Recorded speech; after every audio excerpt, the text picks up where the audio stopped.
Ah, o povo brasileiro. O povo brasileiro é muito pacífico, o povo brasileiro não se revolta com nada. E tudo aqui foi feito com base no jeitinho, a independência foi um jeitinho, a república foi um jeitinho.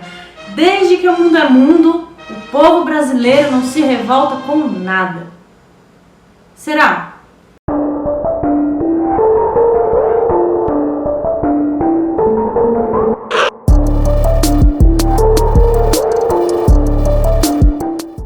Confederação do Equador, Malesa, Sabinada, Cabanagem, Cabanada, Abrilada, Setembrada, Novembrada. Eita povo que se revoltou, não é mesmo? Essa ideia de que o povo brasileiro não se revoltou com nada, não participou de nada no Brasil, é uma ideia falsa que perpassou vários momentos da nossa história, inclusive a independência. Em 1822, Dom Pedro I declara independente os territórios americanos do Império Português. O Brasil é independente, e o que fazer com esse país independente? Aí a gente precisa entender a independência como um processo, ou seja, ela é declarada em 1822, mas ela tem um futuro em aberto, confuso, né? Tudo isso se aprofunda, esse processo que de 1822 se aprofunda muito com a abdicação do Dom Pedro I. O Dom Pedro I era muito criticado na imprensa, que agora a gente tinha uma imprensa livre no Brasil. Havia um problema em Portugal sucessório, então quem ia assumir o trono português lá em Portugal. Então ele se viu pressionado no Brasil, pressionado em Portugal e ainda tinha uns gastos bélicos na Guerra da Cisplatina. Em 1831, Dom Pedro I, o mesmo que tinha declarado a independência em 1822, declara que abdica do trono do Brasil. Ele deixa vago o trono. Vago não.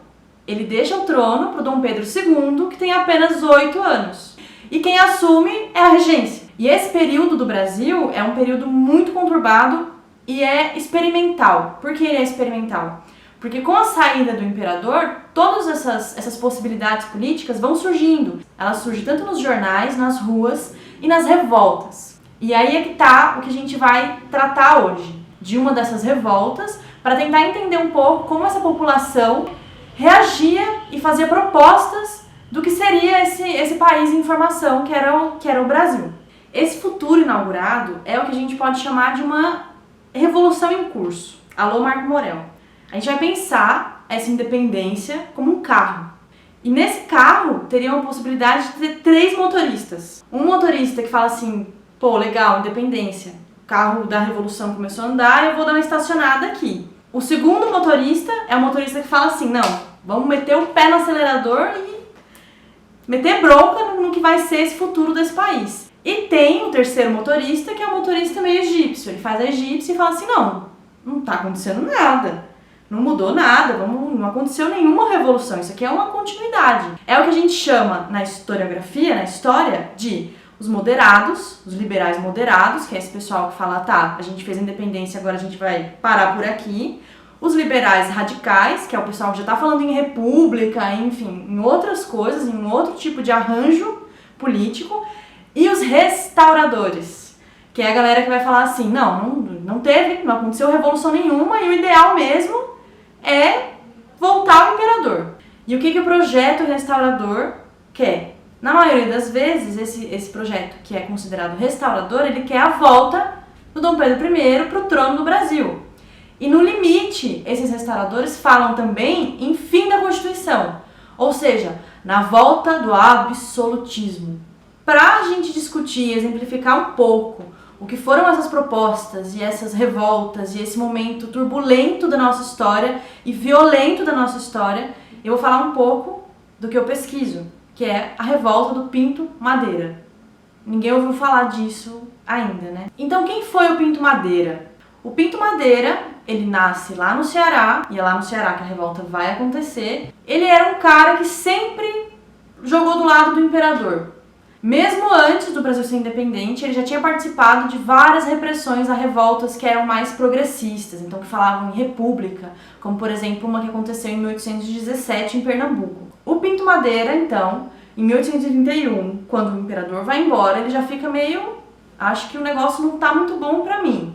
O Pinto Madeira, então, junto com a população de uma vila chamada Jardim, que fica no Cariri cearense, resolve pegar em armas, em porretes no caso, a favor da volta do imperador. Essas pessoas, pobres, do Cariri cearense, resolvem pensar que Brasil vai ser esse. E o Brasil que elas resolvem lutar é esse Brasil de antes.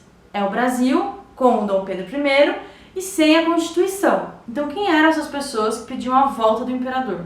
Eles eram bonzinhos, eles eram malvados. O papel do historiador é entender o que essas pessoas estavam pedindo nesse momento, por que elas se revoltaram. E a revolta do Pinto Madeira faz parte dessa construção do que vai ser o Brasil, do que vai ser o Estado Nacional. Então a regência, que assume o governo enquanto Dom Pedro não pode assumir, o Dom Pedro II não pode assumir porque ele tem 8 anos, envia para o Ceará para combater essa revolta um general francês chamado General Labatut, e ele consegue derrotar essa revolta. Ele prende o Pinto Madeira, várias das pessoas que andavam com o Pinto Madeira se revoltando e entrando em várias vilas e tentando chegar até a capital da província, que hoje é o estado, então era a província do Ceará e hoje é o estado do Ceará. Eles estavam querendo chegar em Fortaleza, e o Labatut chega e desmobiliza essas pessoas e faz com que o Pinto Madeira se rendesse, e junto com ele se rendem várias pessoas. Homens, mulheres, famílias inteiras se rendem com ele. O Pinto Madeira depois ele é processado, então vão fazer um júri no Ceará para julgar o Pinto Madeira, e o Pinto Madeira é condenado à forca. Mas eles não contavam com uma coisa: o Pinto Madeira tinha sido um militar, e como ex-militar ele resolve pedir para não ser enforcado e sim fuzilado. Enfim, ele vai morrer de qualquer forma, mas morrer por enforcamento era uma coisa pouco honrosa, então ele decide escolher o fuzilamento. Antes de ser fuzilado, oferecem um lenço pra ele tapar os olhos, e ele fala: não, eu tenho o meu próprio. Ele tira o lenço dele, coloca no rosto e morre. Tá, mas o que é que o Pinto Madeira, uma revolta de restauradores e a independência e a abdicação, onde elas se encontram? Elas se encontram num negócio que a gente falou no começo, que é o processo de construção do Estado Nacional no Brasil. E é aí que a gente volta pro começo do vídeo. O povo brasileiro é muito pacífico, não se revoltou e não participou do processo da independência. E a independência aqui no Brasil foi um acordão entre a elite e o governo e ninguém fez nada. Falando dessa revolta e das outras tantas que eu não consigo falar nesse vídeo, a gente vê que, na verdade, o povo brasileiro se revoltou muito e propôs arranjos políticos, como, por exemplo, no caso do Pinto Madeira e da revolta dele, a restauração. Então, se a gente estuda história, se a gente estuda os movimentos que aconteceram no Brasil, que aconteceram no mundo, a gente consegue observar as coisas de uma forma muito mais material. E isso é um antídoto contra os discursos. Então, o discurso de que somos pacíficos, o discurso de que a gente nunca se revoltou, o discurso que a gente não gosta de política, que a gente não vai discutir política. Todas as pessoas que parecem não aparecer na nossa história, na verdade elas aparecem se a gente estuda a história e procura entender quais eram os anseios dessas pessoas em relação ao futuro. Então quem me assistiu hoje, eu espero que vá dormir pensando que o povo brasileiro não foi tão pacífico assim. E que o jeitinho brasileiro pode ser de outro jeito. É isso e até a próxima.